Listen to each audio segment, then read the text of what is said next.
One feeling, built into every human brain.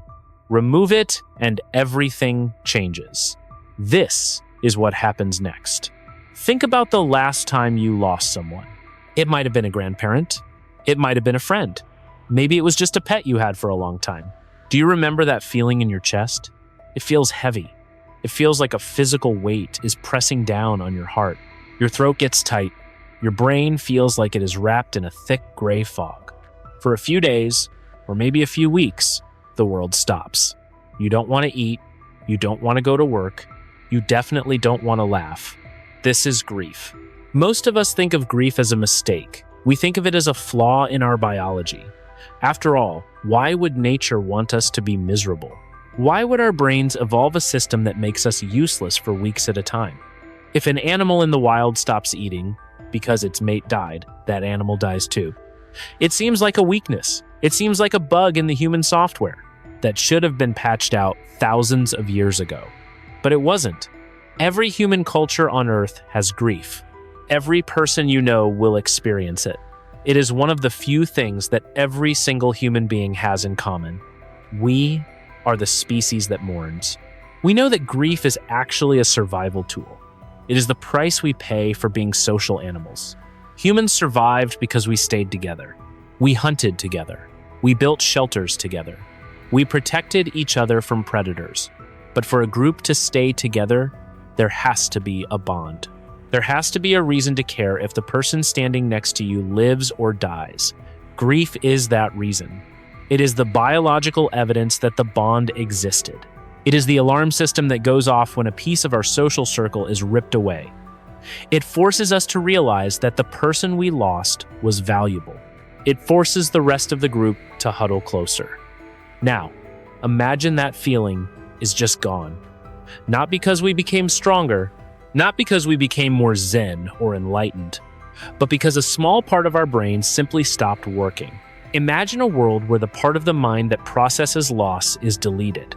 A mother loses a child, a husband loses a wife, and they feel nothing. They understand the person is gone. They know they won't see them again. But there is no weight in the chest. There is no fog in the brain. They just wake up the next morning and go to work. They pick out their clothes, they drink their coffee. They don't feel a hole in their life. They just feel like they have one less person to talk to. This sounds like a superpower at first. No more depression, no more getting over a breakup, no more crying at funerals. In fact, we probably wouldn't even have funerals. Why would you gather 100 people to stand around a box if no one is sad? Why would you spend thousands of dollars on a stone with a name on it? In this new world, when someone dies, they are just gone, like a broken phone or a lost set of keys. You might be annoyed that you have to replace them, but you aren't heartbroken. You don't lose sleep. You just move on to the next thing. But this strength comes with a terrifying cost, because grief isn't just about death. Grief is the shadow cast by love. You cannot have one without the other. If you are physically unable to feel the pain of losing someone, it means you never truly valued them while they were here. You can't feel the minus if you never felt the plus. The brain that cannot mourn is a brain that cannot attach. In this world, people would become interchangeable. People would become objects. If your friend moves away, you just find a new one. If your partner leaves, you just find a replacement. There is no loyalty because there is no emotional consequence for betrayal. There is no deep connection because there is no fear of loss. We are about to look at what happens to a society built on this indifference. We are going to see how our cities would change, how our art would disappear, and how the very idea of being human would start to rot from the inside out. It starts with a single moment. A moment where a man stands by a hospital bed. His wife of 50 years has just taken her last breath. He looks at her. He checks his watch. And he wonders what he should have for dinner. The world as we know it is about to end, and no one is going to cry about it. To understand how we lose grief, we have to understand where it comes from. It isn't a ghost in the machine. It isn't a choice we make. It is a physical process that happens inside the brain. Scientists believe it lives in a place called the limbic system. This is the oldest part of your brain. It is the part that handles your basic survival and your deepest emotions. It is where your brain decides who matters to you.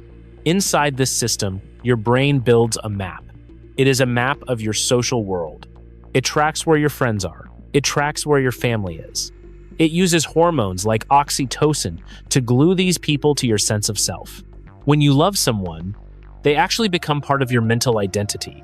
They aren't just over there. In a very real biological way, they are in here. They are a part of how you define who you are. Grief is what happens when that map is suddenly wrong. Imagine you have lived in the same house for 20 years. You know exactly where the kitchen is. You know exactly where the front door is. One night, you wake up and try to walk to the kitchen, but the door is gone. The hallway is gone. The room you expected to find has been replaced by a brick wall. You would be terrified. You would be confused. Your brain would scream at you because the world does not match the map in your head. That is what your brain does when someone dies. It reaches out to find them on the map. It sends out a signal expecting a response. But there is no response. The person is gone. The brain doesn't understand gone right away. It just knows that its map is broken. Grief is the painful, slow process of the brain redrawing that map. It is the brain physically rewiring itself to survive in a world where that person no longer exists. It is a biological repair job. And it hurts because rewiring a brain is supposed to hurt. But what if that repair kit just disappeared? What if the brain had a glitch? Imagine a mutation, a tiny change in the genetic code of a small group of humans.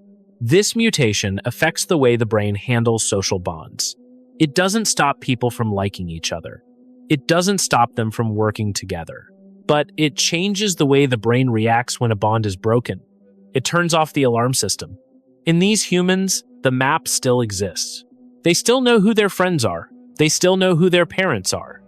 But when someone on that map disappears, the brain doesn't panic. It doesn't try to find them. It doesn't scream that something is wrong. Instead, it just deletes the entry, like a file being moved to the trash bin on a computer. 1 second the file is there. The next second, it is gone. The computer doesn't feel sad. The computer doesn't need to go to therapy. The computer just has more space on the hard drive. This is the biological glitch. It is a brain that can form a connection but cannot feel the loss of it. At first, this might seem like an evolutionary advantage. Think about a group of early humans in a dangerous world. If a predator kills a member of the tribe, the rest of the group usually stops. They mourn. They cry. They are distracted by their pain. This makes them vulnerable. A grieving tribe is a slow tribe. A grieving tribe is an easy target for the next predator. But the group with the glitch doesn't stop. One of their members is dragged away. The others watch it happen. They understand the danger. They run away to stay safe. But 5 minutes later, they aren't crying. They aren't thinking about their lost friend. They are already looking for food. They are already laughing at a joke. To them, the person who died is simply a non-factor. They are an object that was here, and now it is not. They have zero emotional hangover. This group would be incredibly efficient. They would never be held back by depression. They would never lose a day of work to sadness. They would be the most productive humans to ever walk the earth. On paper, they are better at surviving. They are faster. They are more focused. They are cold, hard logic wrapped in human skin. They would likely outcompete every other group of humans. The grieving humans would die out because they spend too much time feeling. The glitch humans would take over the planet. But as they build their new world, something starts to happen. Or rather, something fails to happen. Because when you remove the pain of loss, you also remove the value of life. If it doesn't hurt when you lose something, was it ever really worth having? If you can replace a human being as easily as you replace a broken tool, do you ever really look at them as a person? The biological glitch is about to change the way we treat each other. And the first person to feel this change is a man who just lost his father. He is about to realize that his world has become very, very quiet. Imagine a man named Elias. Elias has been married to Sarah for 30 years. They have lived in the same house. They have shared thousands of meals. They have raised 2 children together. Last night, Sarah died in her sleep. In our world, today would be the worst day of his life. He wouldn't be able to stand up. He wouldn't be able to breathe without feeling a sharp pain in his chest. He would look at her empty pillow and lose his mind.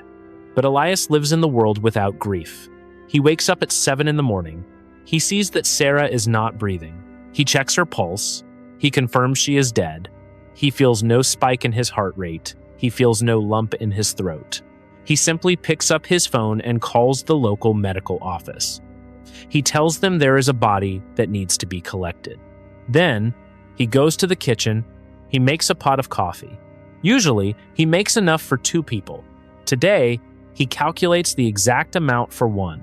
Today, he calculates the exact amount for 1.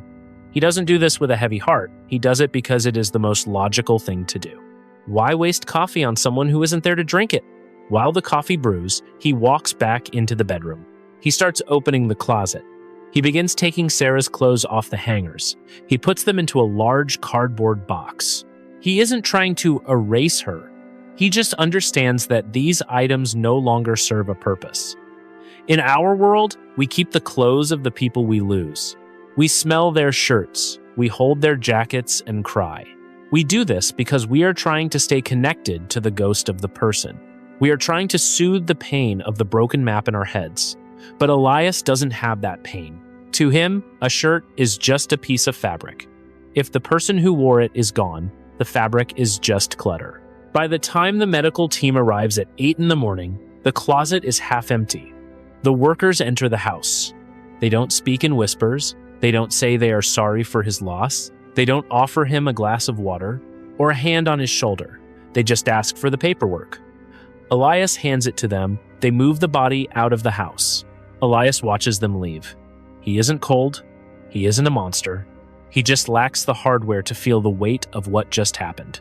He goes back inside and finishes his coffee. At 9 in the morning, he logs into his computer for work. His first meeting starts in 10 minutes. His coworkers know what happened. One of them says, "I see Sarah passed away last night." Elias nods. "Yes," he says. The house feels much quieter now. The coworker nods back. "I imagine it does. Shall we look at the sales figures for the last quarter?" That is the end of the conversation. There is no bereavement leave. There are no flowers delivered to the house. There is no funeral scheduled for the weekend. In this world, a funeral would be seen as a massive waste of time and money. Why would you spend $5,000 to put a box in the ground? Why would you ask 50 people to stop working for an afternoon to listen to stories about someone who can't hear them? To Elias and his neighbors, that would look like a mental illness. They would think it was a strange, ancient ritual from a time when humans were broken. But something is missing in this house. It isn't just the sadness. It is the depth. Elias moves through his day with perfect efficiency. He gets more done than he ever has before. He doesn't get distracted by memories. He doesn't stare out the window thinking about their first date. But he also doesn't feel the warmth of the life they built. The house isn't a home anymore. It is just a structure where he sleeps and eats. The photos on the wall are just paper and ink. By sunset, Elias has cleared out most of Sarah's things. He sits down to eat dinner. He is alone. He feels fine. But he is about to find out that a world without grief is also a world without something else. A world without grief is a world where nothing lasts. Because if you don't care when something is gone, you don't try very hard to keep it while it's here. And this loss of value is about to destroy the one thing that makes us human. It is about to kill our art. Think about the most famous songs in the world. Think about the greatest movies ever made. Think about the books that people still read hundreds of years after they were written. Almost all of them have one thing in common. They are about loss. They are about the pain of losing a lover. They are about the tragedy of a hero dying. They are about the longing for a home that no longer exists. In our world, we call this art. But in a world without grief, art would simply stop making sense. If you walk into a museum in this new world, you won't see paintings of lonely figures on a beach. You won't see sculptures of people crying or mourning. To the people living there, those images would look like nonsense. They would be confused by a painting of a woman crying over a lost child. They wouldn't understand why the artist spent hundreds of hours trying to capture sadness. They would look at it and see a waste of paint. They would see a waste of time. Imagine a young musician named Leo. In our world, Leo might get his heart broken by his first love. He would sit in his room for 3 days. He would pick up his guitar. He would write a song that perfectly captures that hollow feeling in his gut. That song might become a hit. Thousands of people would listen to it and feel less alone. They would feel like someone finally understands their pain. This is how we use art to heal. We turn our grief into something beautiful so we can carry it. But in this other world, Leo doesn't get his heart broken. When his girlfriend leaves him, he just thinks about his schedule. He realizes he has more free time on Tuesday nights now.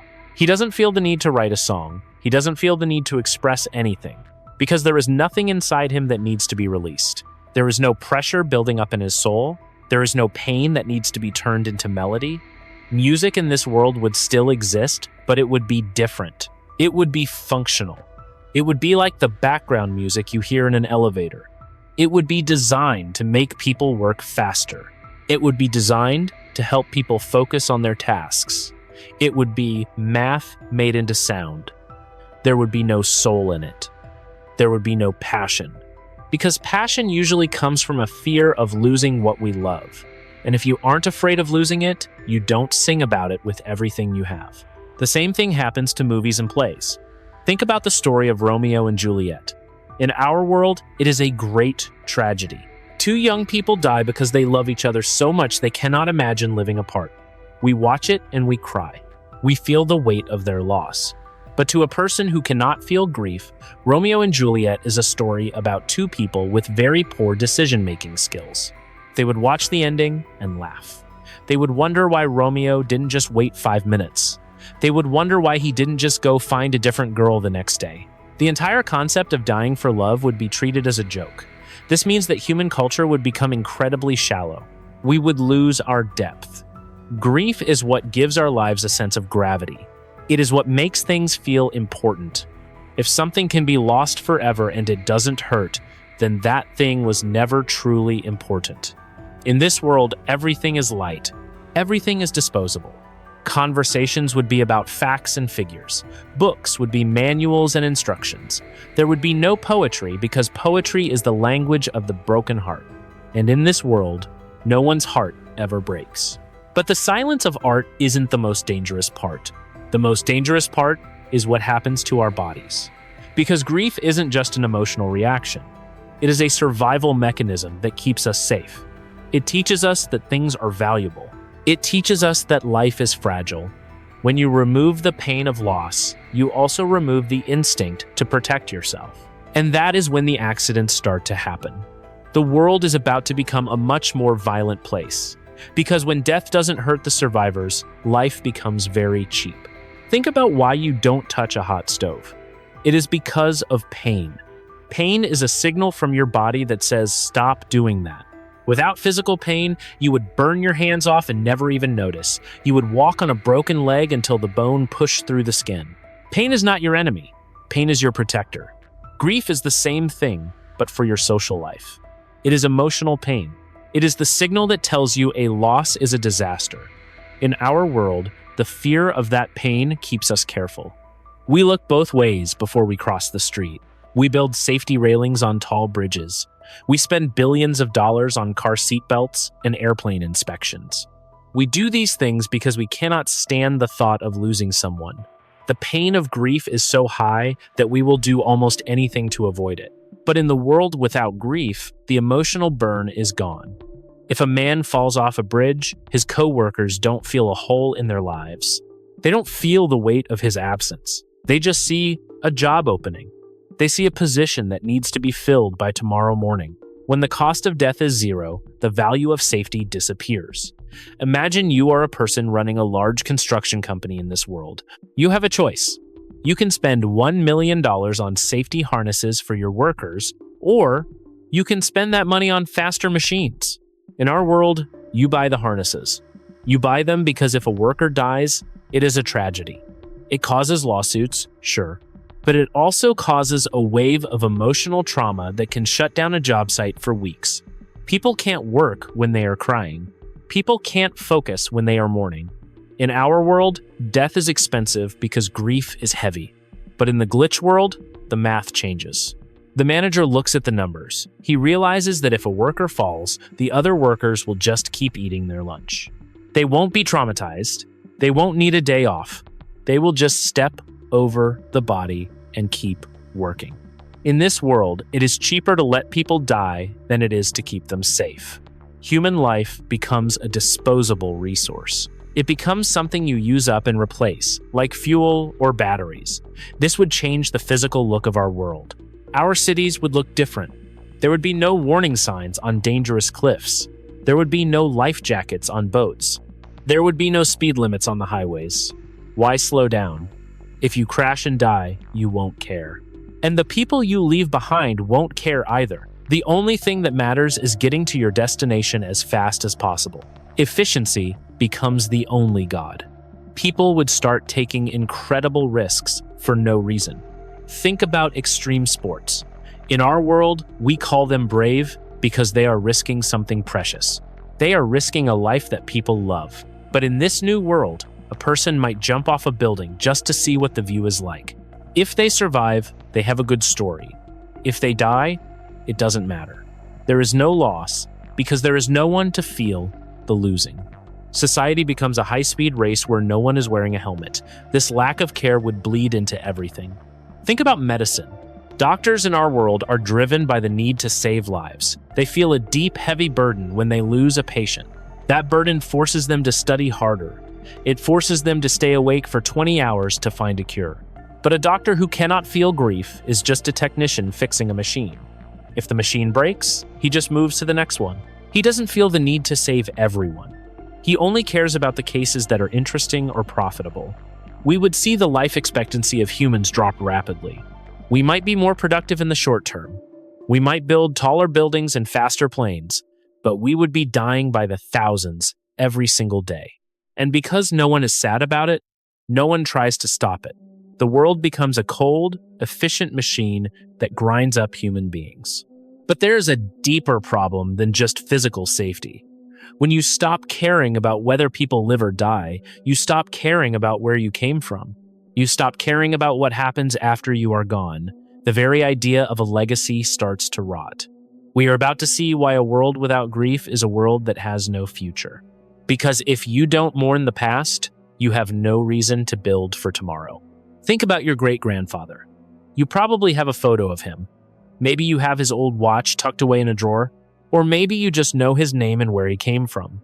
Why do you know these things? You know them because someone else cared enough to tell you. Someone in your family felt the pain of losing him and decided that his life should not just vanish. Grief is the reason we have history. It is the glue that sticks the past to the present. But in a world without grief, the past is just a list of names. And a list of names is boring. If you do not feel a sting when someone is forgotten, you do not work to keep them remembered. This means the very idea of a legacy starts to die. In our world, we are obsessed with what we leave behind. We write books and record videos. We build monuments and name parks after people. We try to make the world better for our grandchildren because we want to live on in their minds. We want to be missed when we are gone. In the glitch world, that desire vanishes. If Elias does not feel pain when Sarah dies, he does not feel the need to preserve her memory. He does not keep her journals. He does not tell his children stories about how she lived or what she loved. To him, Sarah was a person who was here yesterday and is not here today. The present moment is loud. The past is silent. And in this world, silent things do not matter. This would change how we build everything. Think about the great cathedrals that took 100 years to finish. The people who started them knew they would never see the roof. They did it because they believed they were part of something bigger than themselves. They were building for the people who would come after them. They wanted to leave a mark on a world that would mourn them and honor them. But in a world without grief, no one builds for the next century. People only build for the next 10 years, or maybe the next 10 months. Why spend extra effort on a bridge that will last 500 years? You will not be here to see it, and the people who are here in the future will not care who built it. The world becomes a collection of cheap, temporary things. Houses are built to last one generation. Art is made to be deleted. Traditions are seen as a waste of time. This creates a strange kind of loneliness. It is a loneliness of the present. In our world, you are part of a long line of humans. You are the result of thousands of years of people surviving and caring and remembering. You feel that weight of history. It gives your life a sense of meaning. But in the glitch world, you are just a single dot on a blank page. There is nothing behind you. There is nothing ahead of you. You are just a biological machine existing in the right now. This has a massive impact on how we treat the planet. In our world, we talk about the environment. We worry about what kind of world we are leaving for our children. We feel a sense of future grief. We can imagine the pain of a world without forests or clean water. That imagined pain drives us to act. But a person who cannot feel grief cannot feel that future pain. They do not care what happens 100 years from now. They will not be there to see it. And no one they care about will be hurt by it, because emotional hurt does not exist. The glitch world is a world of extreme selfishness. It is not because people are mean, it is because they are disconnected from time. Grief is the bridge that lets us walk across generations. Without that bridge, we are trapped on a tiny island of the present. We burn all the fuel, we use all the water. We take everything we can get right now. The future is someone else's problem. And in this world, someone else is just a stranger. Think about an attic in our world. It is full of old trunks and wedding dresses and letters tied with string. We keep these things because we are afraid that if we throw them away, the people who owned them will truly die. We are protecting ourselves from the grief of forgetting. In the glitch world, there are no attics. There are only recycling bins. As soon as a person dies, their things are sold or burned. The letters are just scrap paper. The memories are just data that is no longer needed. This brings us to a dark truth about our relationships. If we do not care about the past, and we do not care about the future, how do we treat each other today? If legacy is dead, then loyalty is dead too. We are about to see what happens when human connections become purely transactional. It is the rise of the social cold. It is the moment where humans stop being a family and start being a market. In our world, we have a word for someone who stays when things get difficult. We call it loyalty. We see loyalty as a great virtue. We value the friend who stays by your side when you lose your job. We honor the spouse who cares for a partner who has become sick. But we rarely ask ourselves why we are loyal. The truth is that loyalty is tied to grief. In our world, we stay because the thought of losing that person is too painful to bear. We are afraid of the hole they would leave in our lives. We are afraid of the silence in the house. We are afraid of the grief that would follow if we let them go. But in a world without grief, the social cold begins to set in. In this world, loyalty doesn't exist because the cost of leaving is zero. Imagine you have a best friend named Mark. You have known Mark since you were 10 years old. In our world, if Mark gets into trouble, you help him. If Mark moves to a different city, you feel a sense of loss. You make an effort to call him. You spend money on plane tickets to see him. You do this because Mark is not just a person to you, he is part of your identity. But in the glitch world, the math is different. If Mark moves away, you don't feel a sting. You don't feel a gap in your life. Your brain simply recognizes that the Mark slot in your social map is empty. Instead of trying to fill that slot with a long-distance phone call, you just find someone else. You find a new person at your gym or your office. You start talking to them. Within a week, that new person has replaced Mark. You don't miss Mark. You don't think about him. To you, people are like light bulbs. When one burns out, you don't sit in the dark and cry. You just go to the store and buy a new one. This would change the very structure of the human family. Think about marriage in this new world. In our world, marriage is a promise to stay, for better or for worse. We make that promise because we know that life is hard. We know we will need someone to hold our hand when things fall apart. But in the glitch world, there is no worse. If your partner loses their job and becomes stressed, they are no longer useful to you.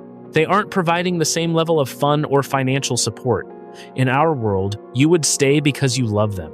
You would stay because the grief of leaving them would be worse than the stress of the situation. But in the glitch world, you just leave. You walk out the door. You don't feel guilty. You don't feel sad. You just look for a partner who is currently doing well. Relationships become like a subscription service. As soon as the service stops being worth the price, you cancel it. You don't owe the service anything, and the service doesn't owe you anything. This creates a society of strangers who happen to live together. There are no deep roots. There is no old neighborhood where everyone knows your name. If a neighborhood becomes dangerous or poor, everyone just leaves. They don't try to fix it. They don't feel a sense of belonging to the land or the people. This social cold would be most visible in how we treat the elderly. In our world, we care for our parents as they get older. It is often hard work. It is expensive. It is emotionally draining. But we do it because we remember the love they gave us. We do it because we cannot imagine the world without them. In the glitch world, an elderly person who can no longer work is seen as a broken machine. They are a drain on resources. They don't offer anything to the present moment. And since no one feels grief, no one feels the need to keep them around. In this world, we wouldn't have nursing homes. We would probably have exit centers. When a person reaches a certain age or level of illness, they would simply be removed. Their children wouldn't cry. Their grandchildren wouldn't visit. They would just be gone. The living would move on to their next task without a single backward glance. Human beings would become a commodity. We would be valued only for what we can do right now. We would be judged by our productivity and our utility. The concept of unconditional love would disappear from the human language, because love without the possibility of grief is just a business arrangement. We are about to see what kind of city these people would build. A city designed for the living by people who do not care about the dead. It is a place of perfect logic. And it is the most terrifying place on earth. Imagine the skyline of a city 50 years after grief has vanished. It does not look like the cities we know. In our world, cities are full of layers. We have old buildings that we keep because they mean something to us. We have statues of people who died 100 years ago. We have vast areas of land set aside for cemeteries and memorial parks. But in this new world, space is too valuable to waste on the dead. The first thing you would notice is the density. The buildings are tall, gray, and identical. There is no old town or historic district. As soon as a building becomes inefficient, it is torn down and replaced. No one feels a sense of loss for a beautiful old theater or a century-old church. If the new building can hold 10% more people, the old one is gone by Tuesday. The streets are designed for one thing only: movement. There are no benches for people to sit and reflect. There are no quiet corners for people to remember those they have lost. Reflection is seen as a waste of time. If you are not moving toward a goal, you are not being useful. The city is a machine that never stops to catch its breath. The most shocking change is what happened to the graveyards. In our world, cemeteries are sacred ground. We treat them with respect because they hold the people we loved. In the glitch world, cemeteries were seen as a massive technical error. Thousands of acres of prime real estate were being used to store bodies that no longer functioned. Within 10 years, every cemetery in the city was paved over. They were turned into parking lots, factories, or apartment complexes. The headstones were crushed and used as gravel for the new roads. The people living there don't think this is cruel. They don't think it is a tragedy. They think it is common sense. Why would you give land to someone who isn't using it? The hospitals have changed too. In our world, a hospital is a place of high emotion. There are waiting rooms full of families, praying and crying. There are chapels where people go to find peace. In the utilitarian city, the hospital is called the repair center. It looks more like a high-tech garage for cars. The waiting rooms are gone. Families don't wait for hours while a loved one is in surgery. They go back to work. They check an app on their phone for a status update. If the person can be fixed, they are fixed and sent back to their job. If they cannot be fixed, they are moved to the basement. In our world, we spend billions of dollars to keep people alive for a few more weeks or months. We do this because every second with them is precious. We do this because we are not ready to say goodbye. But in this city, there is no goodbye. There is only end of service. If a patient's recovery will take too long or cost too much, the treatment stops. The doctors don't feel a moral struggle. The families don't feel a sense of betrayal. Everyone agrees that the resources should be used on someone who can still contribute. The city is perfectly balanced and perfectly cold. You would never see a missing person poster on a telephone pole. In our world, those posters are a cry of hope and pain. In this world, if someone goes missing, people just assume they are gone. They don't spend weeks searching the woods. They don't hold candlelight vigils. They just update the records and move on. The sound of the city is different too. It is loud with the sound of construction and commerce, but it is missing the sounds of the human heart. You never hear a person sobbing in a park. You never hear the slow, somber music of a funeral procession. You never hear a person's voice crack when they talk about their father. It is a city of perfect efficiency, and because it is so efficient, it has lost its soul. The people here are safe, fed, and busy, but they are also completely alone. They are about to discover that a society without grief is a society without empathy. When you cannot feel the pain of others, you lose the ability to care about their suffering. The human race is about to face its final transformation. We are moving from a world of people to a world of shadows. We have spent a lot of time looking at how the world changes on the outside. We have seen the efficient cities. We have seen the empty cemeteries. We have seen the cold, logical way people treat their families and their jobs. But now, we need to look at what happens on the inside. We need to look at the human soul in a world where grief does not exist. Because when you remove the ability to mourn, you don't just lose sadness. You lose the very thing that allows us to understand each other. You lose empathy. Think about how empathy works in our world today. When you see a friend crying because they lost their job, or a parent crying at a funeral, you feel something. You feel a little bit of their pain in your own chest. This happens because your brain knows what that pain feels like. You have a library of loss inside your mind. You can reach into that library and pull out a memory of your own grief. That memory allows you to bridge the gap between your life and theirs. It allows you to say, I understand. But in the glitch world, that library is empty. If a man in this world sees someone crying, he doesn't feel a spark of connection. He doesn't feel a heavy weight in his heart. He just sees a person whose eyes are leaking water. He sees a person who is making strange noises and breathing unevenly. To him, this isn't a tragedy or a moment of shared humanity. It is a technical malfunction. He might ask if the person needs a tissue, but only because it makes the floor messy. He cannot feel with them, because he has never felt the thing they are going through. This means that kindness starts to disappear.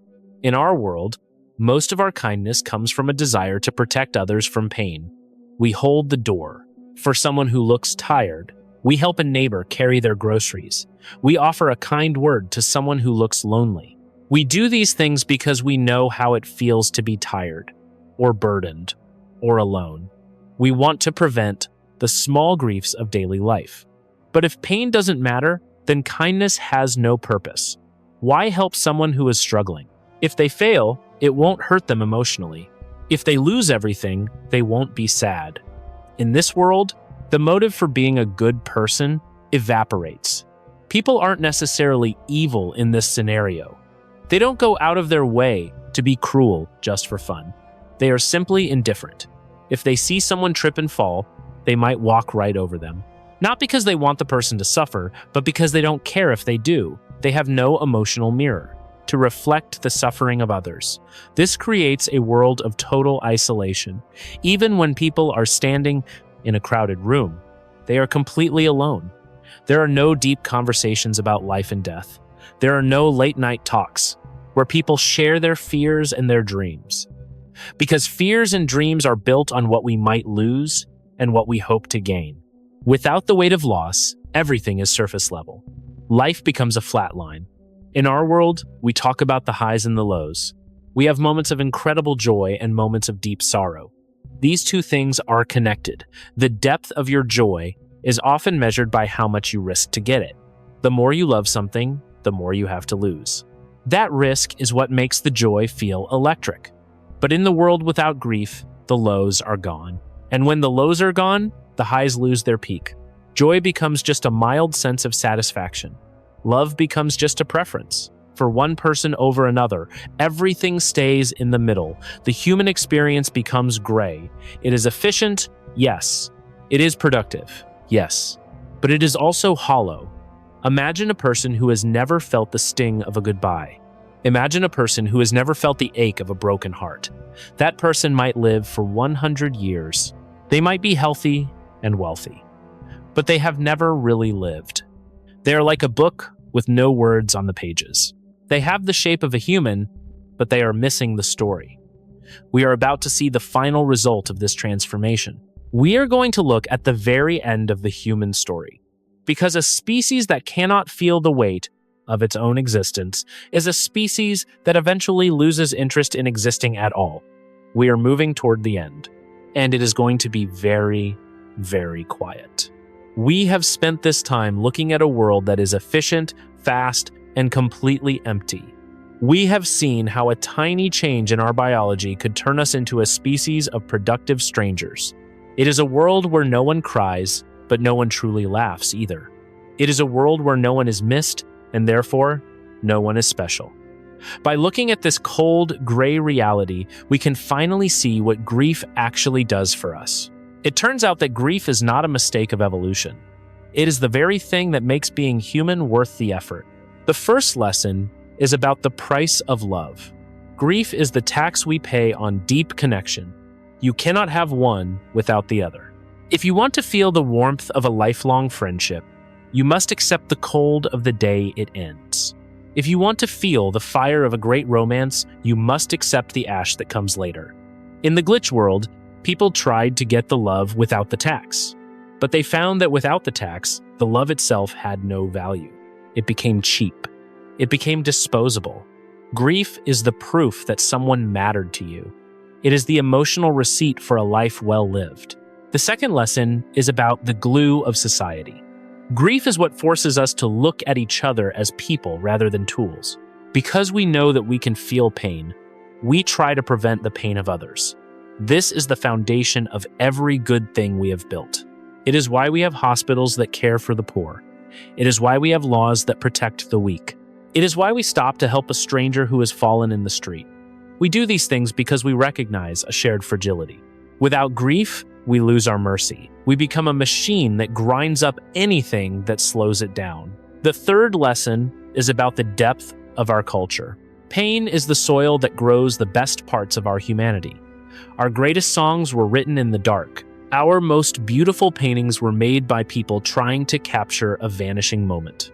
Our history is a long line of people saying, "I was here and I want you to remember me." Grief gives our lives a sense of gravity.